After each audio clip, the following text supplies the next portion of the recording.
Hey, this is Dr. Tang with whatsyourobsession.com, and I'm looking over the Akuma vs. Gouken prototype diorama from New York Comic Con. Now, if you haven't watched my Alex video, on the last day of New York Comic Con, Popcultureshock put up a bunch of their statues for auction. There were some paint masters, there were some prototypes, just stuff that they wouldn't be able to or had issues transporting back home. Now, I was primarily going for the Alex, but when I saw the price this one was going for, absolutely had to get it. I can understand why people hesitated on the price though, because as a diorama piece, it can be difficult to transport back, especially without retail boxes.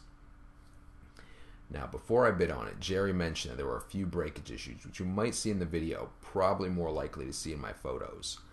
There's some on the legs, there's a little bit on the belt, and there was something wrong with the base. Now, I can't see what happened with the base, but whatever happened, it caused the LED not to light up, which is a bit of a shame because I really wanted to show off the LED feature.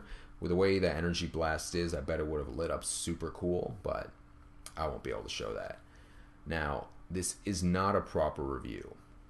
Since it is a prototype, it might change a little, from the factory. They might do a slightly different job on the paint. I don't know. There's no way for me to know until it's actually out. So I wouldn't feel confident giving a proper review. But I'm hoping this video gives you a good idea of what you're in for when it does come out. And the photos, of course. You can see the sculpting on it. It's very well done. The fighters look super intense. The expressions are really well done, and I think people will very much like these. Now, I'm not usually a diorama collector because I find that they lack intensity a lot of the time.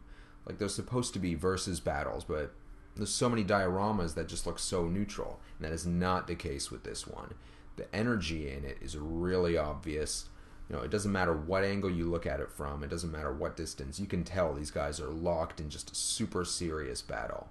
And while I wouldn't place it up there with anything near as brutal as, say, the X-23 versus Lady Deathstrike statue, which I've also reviewed in the past, as far as a Street Fighter diorama goes, this is just an incredible matchup, and it looks really good.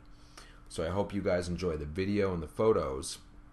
If you haven't checked it out yet, look at my Alex prototype statue, because that one's coming out soon too.